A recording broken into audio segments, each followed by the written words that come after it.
पिछली वीडियो में आपने देखा कि किस तरीके से एक इक्वेशन में से वेरिएबल को अलग किया जाता है अगर वहाँ पर प्लस या माइनस करना हो, एडिशन या सब्सट्रैक्शन करना हो। अब आगे हम देखेंगे कि अगर किसी इक्वेशन में मल्टीप्लिकेशन या डिवीज़न दिया हुआ है किसी वेरिएबल के साथ में, तो उसमें से वेरिएबल को किस तरीके से अलग किया जाता है। तो स्टार्ट करते हैं एक्सरसाइज 4.2 का सेकेंड प्रॉब्लम। यहाँ पर सेम वही दिया हुआ है कि give first the step you will use to separate the variables and then solve the equation। वही फर्स्ट स्टेप यहाँ पर बताना है। बस फ़र्क सिर्फ इतना रहेगा, पिछले क्वेश्चन में हम सिर्फ एडिशन या सब्सट्रैक्शन कर रहे थे और यहाँ पर वेरिएबल को हटाने के लिए या अलग करने के लिए हमको डिवीज़न या मल्टीप्लिकेशन करना पड़ेगा।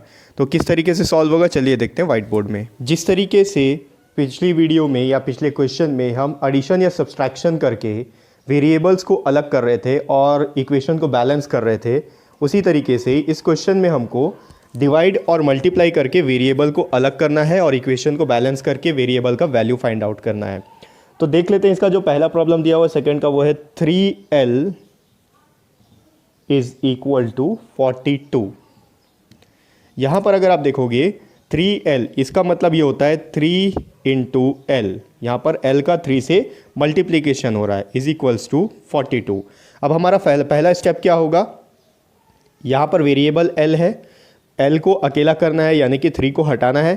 3 को हटाने के लिए क्या करना पड़ेगा, जैसे एडिशन दिया होता था तो हम सब्सट्रैक्ट कर देते थे और सब्सट्रैक्शन दिया होता था तो ऐड कर देते थे। यहाँ पर हमको मल्टीप्लिकेशन दिया है तो डिवाइड करना पड़ेगा, और अगर डिवाइड में दिया होगा तो उसको मल्टीप्लाई करना पड़ेगा, तो हट जाएगा।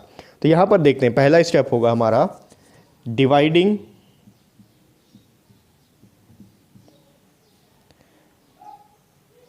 Both sides by 3। 3 से क्यों डिवाइड कर रहे हैं, क्योंकि यहाँ पर L का मल्टीप्लिकेशन 3 से हो रहा है। वेरिएबल का मल्टीप्लिकेशन या डिवीजन जिस भी नंबर के साथ होगा वही नंबर डिवाइड या मल्टीप्लाई होगा। यहाँ पर 3 से मल्टीप्लाई हो रहा है L का, इसलिए 3 से उसको डिवाइड करेंगे ताकि यहाँ पर 1 आ जाए। तो ये होगा 3L divided by 3 is equals to 42 divided by 3। दोनों साइड में 3 से डिवाइड कर लेंगे, ये हो जाएगा 3 और ये 3, ये तो 1 टाइम्स में डिवाइड हो गया, 3 1 3, 3 1 3, यहाँ पर अकेला बच गया 3L इज इक्वल्स टू। अब ये देखिए 3 से 42 कितने टाइम्स में डिवाइड होगा, 3 1 3, यहाँ देखेंगे तो 3 1 3, यहाँ पर 1 बचा, ये हो गया 12, 3 4 12, यहाँ आ गया 14। ये हो गया L का वैल्यू 14 आ गया जो वेरिएबल है हमारा, और इसका first step dividing both side by 3 हो गया। इसका B ले लेते हैं, B में क्या दिया हुआ है देखते हैं। B में दिया हुआ है B/2 इज इक्वल्स टू 6। अब यहाँ पर देखिए B जो है B के डिनोमिनेटर में 2 है, यहाँ के इसका मतलब यहाँ पर डिवीजन हो रहा है। तो 2 को हटाने के लिए क्या करना पड़ेगा हमको, नीचे में डिनोमिनेटर में अगर 2 है तो ऊपर में एक 2 चाहिए, न्यूमरेटर में अगर 2 आ जाएगा तो दोनों 2 और 2 कैंसिल हो जाएगा, यानी कि इसका हमको मल्टीप्लिकेशन करना पड़ेगा 2 से। यहाँ पर लिखेंगे first step multiplying both sides by 2। 2 से ही क्यों कर रहे हैं, क्योंकि इसके डिनोमिनेटर में 2 है और हमको 2 को ही हटाना है। तो ये हो जाएगा B/2 इंटू 2/1। अगर 2 के नीचे कुछ नहीं है तो उसको 1 लिख सकते हैं, इज इक्वल्स टू, यहाँ पर भी 2 से मल्टीप्लिकेशन होगा 6 इंटू 2। अब यहाँ पर देखो ये 2 और ये 2 1 टाइम्स में डिवाइड हो गया, यहाँ पर हमारे पास आ गया B इज इक्वल्स टू 6 2 12, इसका आंसर हो गया। आगे देखते हैं इसमें C में क्या दिया हुआ है। जब एडिशन दिया होगा तो सब्सट्रैक्शन करना है किसी भी वेरिएबल के साथ, और वेरिएबल के साथ अगर सब्सट्रैक्शन में दिया हुआ है कोई नंबर तो उसको ऐड करना है, और अगर जैसे यहाँ पर डिवीजन में दिया हुआ था तो इसको यहाँ मल्टीप्लिकेशन में दिया हुआ था तो यहाँ पर डिवाइड कर रहे थे, यहाँ पर डिवीजन में दिया हुआ है तो मल्टीप्लाई कर रहे हैं। इसी तरीके से वेरिएबल का वैल्यू को फाइंड आउट करना है। अब हो गया C ले लेते हैं, P/7 इज इक्वल्स टू 4। यहाँ पर वेरिएबल है P और P को अलग करना है। यहाँ अगेन सेम 7 से डिवाइड हो रहा है P, तो 7 से मल्टीप्लाई अगर कर देंगे, एक 7 ऊपर आ जाएगा तो 7 7 कैंसिल हो जाएगा। यहाँ लिखेंगे मल्टीप्लाइंग बोथ साइड, दोनों साइड में करना पड़ेगा, ठीक है। Both side by 7। ये होगा p by 7 into 7 is equals to 4 into 7। Sorry p by 7 है, यहाँ 4 नहीं है। p by 7 into 7 is equals to 4 into 7। ये 7 कट गया आपस में, 1 टाइम्स में डिवाइड हो गया 7 से, बच गया p इज इक्वल्स टू 4 7 ज़ा 28। ठीक है, इसका d देखते हैं। d में क्या दिया हुआ है, 4x is equals to 25। Same यहाँ पर भी 4 का x से मल्टीप्लिकेशन हो रहा है। अगर मल्टीप्लिकेशन हो रहा है तो 4 को हटाने के लिए हमको डिवाइड करना पड़ेगा। यहाँ लिखेंगे डिवाइडिंग बोथ साइड्स। किससे डिवाइड करना पड़ेगा, क्योंकि 4 को हटाना है इसलिए 4 से ही डिवाइड होगा, बाई 4। ये होगा 4x divided by 4 is equals to 25 by 4। ये हो जाएगा 4 और 4 कैंसिल हो गया, x is equals to 25 divided by 4। ये x का वैल्यू आ गया।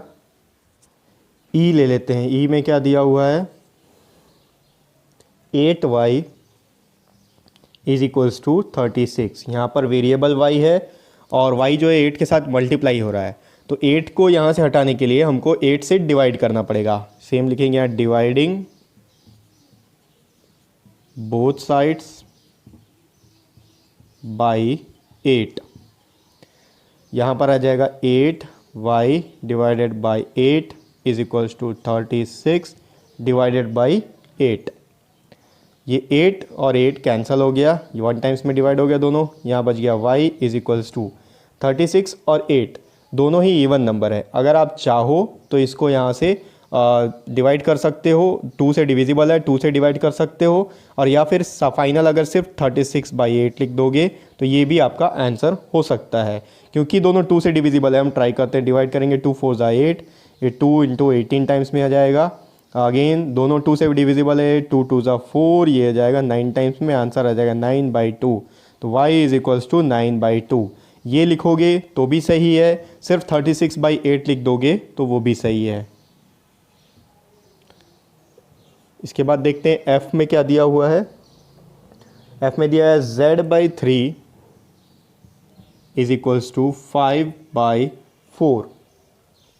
अब यहाँ पर देखेंगे z हमारा वेरिएबल दिया हुआ है, वेरिएबल जो है 3 से डिवाइड हो रहा है तो यहाँ पर वेरिएबल को अकेला करने के लिए 3 को हटाना पड़ेगा।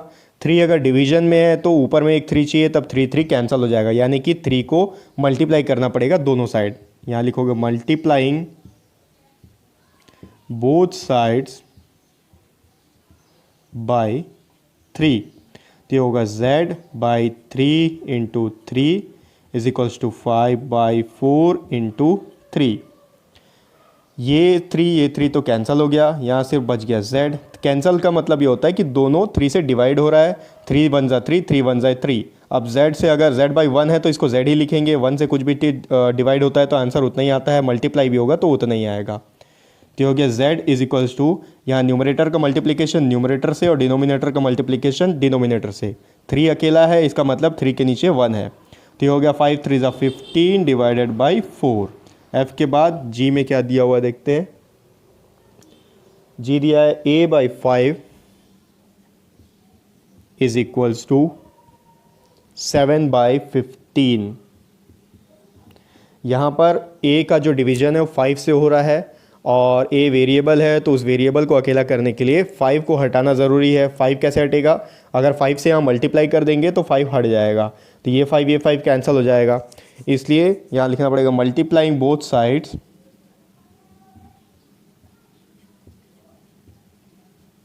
बाई 5। जब भी डिवीजन दिया होगा तो आपको मल्टीप्लाई करना है, मल्टीप्लाई में दिया होगा तो आपको डिवाइड करना है। ये होगा a by 5 into 5 is equals to 7 by 15 into 5। ये 5 कैंसिल हो गया, बच गया a इज इक्वल्स टू, यहाँ पर देखोगे 5 न्यूमरेटर में, 15 डिनोमिनेटर में, दोनों 5 से डिविजिबल है, इसको डिवाइड कर सकते हो। 5 1 ज़ा 5, 5 3 ज़ा 15, आंसर आ गया 7 बाई 3। या फिर आप 35 बाई 15 लिखोगे तो वो भी आंसर सही है, गलत नहीं होगा। 35 कैसे होगा, 7 5 ज़ा 35 डिवाइडेड बाई 15, वो भी आंसर सही होगा।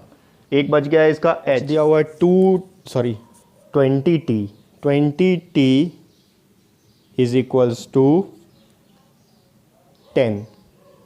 यहाँ पर t वेरिएबल है जिसका मल्टीप्लिकेशन 20 से हो रहा है। अगर 20 को यहाँ से हटाना है तो मल्टीप्लिकेशन दिया हुआ है तो हमको डिवाइड करना पड़ेगा। 20/20 होगा तो 20 कैंसिल हो जाएगा आपस में। ये हो जाएगा डिवाइडिंग बाय 20 बोथ साइड्स।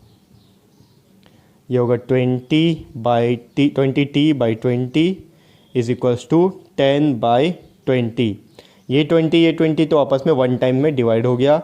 अब यहाँ अगर देखोगे तो 10 से 20 ये 2 टाइम में डिवाइड हो जाएगा, या फिर सिंपल आप 0 कैंसिल कर दो। लास्ट में कभी भी 0 होता है न्यूमरेटर और डिनोमिनेटर में, तो आपस में कैंसिल हो जाता है। तो बच गया है 1/2। ये होगा t इज इक्वल्स टू 1/2, या t इज इक्वल्स टू 10/20 लिखोगे तो भी सही होगा, वो गलत नहीं होगा। ये हो गया एक्सरसाइज 4.2 का सेकेंड प्रॉब्लम कंप्लीट।